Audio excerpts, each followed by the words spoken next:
বলিউড অভিনেতা রণবীর কাপুর অভিনীত বহুল প্রতীক্ষিত ছবি রামায়ণের ট্রেলার সামনে আসতেই তোলপাড় শুরু হয়েছে সোশ্যাল মিডিয়ায়।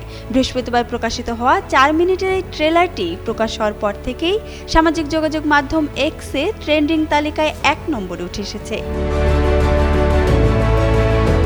নেটিজেনরা এটাকে এই সময়ের সবচেয়ে জমকালো পৌরাণিক চলচ্চিত্র বলে আখ্যা দিচ্ছেন। ভারতীয় পরিচালক নিতেশ তিওয়ারির পৌরাণিক মহাকাব্য অবলম্বনে এই সিনেমার ট্রেলারে রাম ও সীতার উপস্থিতি দর্শকদের মুগ্ধ করলেও সবচেয়ে বেশি আলোচনায় এসেছেন রাবণের চরিত্রে অভিনয় করা দক্ষিণ ভারতীয় তারকা যশ।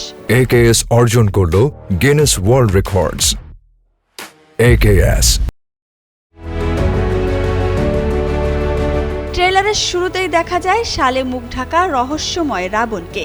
নিতেশ তিওয়ারির কল্পনা ও প্রাচীন মহাকাব্যের মিশেলে রাবণকে উপস্থাপন করা হয়েছে এক রাজকীয় ও ভিন্নধর্মী রূপে। ত্রিলোকের শাসক হিসেবে নিজের ক্ষমতার ঘোষণা দেওয়ার পর মানবজাতিকে তার অত্যাচার থেকে রক্ষা করতে জন্ম নেন রাম।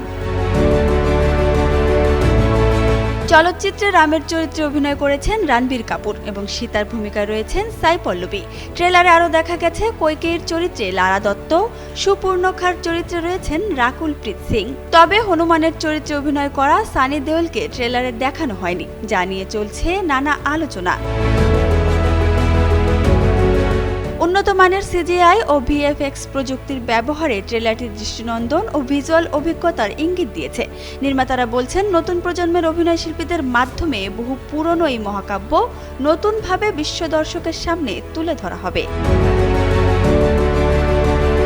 চলচ্চিত্রটির সঙ্গীতে প্রথমবারের মতো একসঙ্গে কাজ করেছেন ভারতের AR রহমান এবং অস্কারজয়ী সুরকার হান্স জিমার। 2 পর্বে মুক্তি পাবে রামায়ণ। প্রথম পর্ব 2026 সালের অক্টোবর মাসে দীপাবলির আগে এবং দ্বিতীয় পর্ব 2027 সালের দীপাবলিতে বিশ্বব্যাপী মুক্তি পাওয়ার কথা রয়েছে।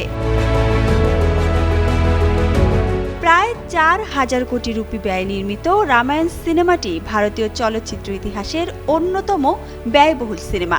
ট্রেলারে যেভাবে চমক দেখিয়েছে, ঠিক সেভাবে সিনেমাটিও দর্শকদের হৃদয় তুড়ি মেরে জয় করে নেবে বলে মনে করছেন সিনেমা সংশ্লিষ্টরা। Isabella Isha, Jugantor news.